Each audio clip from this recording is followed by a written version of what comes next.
Hi, and welcome to the new section dealing with outliers. So, the first topic in this section is what are outliers? We'll be discussing the following topics in this video. First, we'll discuss what are outliers, then, we'll move on to causes of outliers, and finally, I'll show you some examples of outliers in datasets. So, let's go ahead. So, what exactly are outliers? Outlier is a value that lies in an abnormally high distance from other values in a dataset. Another way of looking at an outlier is that it will have a very high or very low value as compared to other values in the dataset. As I said, it can essentially be much smaller or much larger than other values in the dataset. Also, in some cases, it might not exhibit the same data pattern as shown by other values in the dataset. Also, it is quite difficult to identify outliers because they differ mainly based on the characteristics of a particular dataset. So, one technique or one way of identifying outliers in a dataset might not be useful for other dataset. Now that we have a fair idea of outliers, let's move on to what causes a value to become an outlier. One of the common cases is error in recording data. So I'll give you an example. Suppose we are recording temperature and the temperature is recorded in Celsius format. Now if someone or a person employed to record data, by mistake he or she records the data in Fahrenheit. Now 100 degree Fahrenheit might not be much, but 100 degrees Celsius is a lot. So you get the point. Basically, some error in recording units, etc. might lead to an outlier. Also, it might be the case that the data might be corrupted while loading or transferring, etc. One final thing that I want to tell you is that the data might actually have those high or low values. What this means is that the outlier might not be due to some error in recording data or due to some correction of data.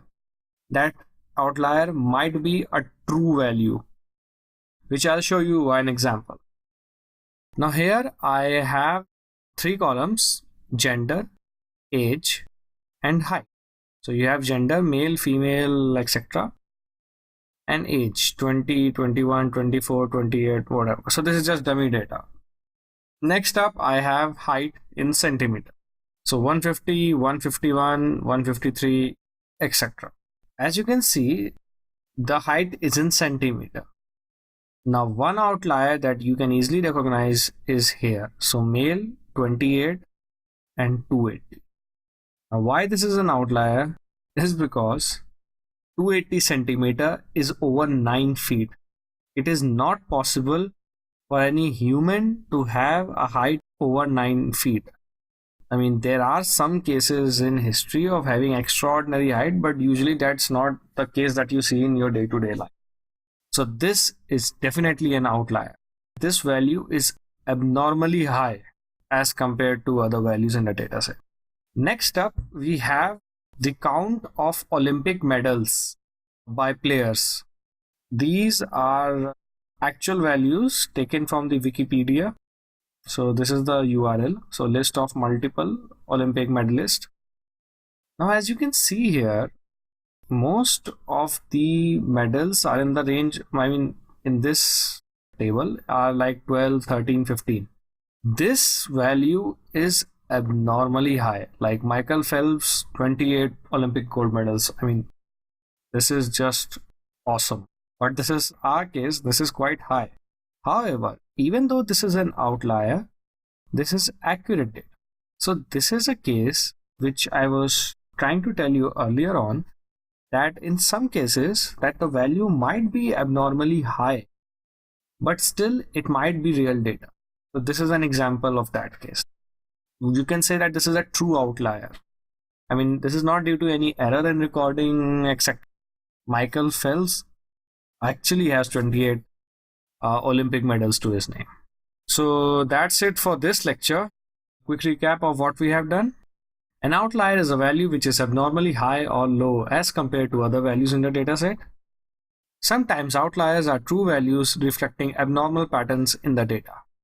In some cases, they are simply error in recording, transferring of data, etc. In the next video, we'll be using z-scores to find outliers. Thank you.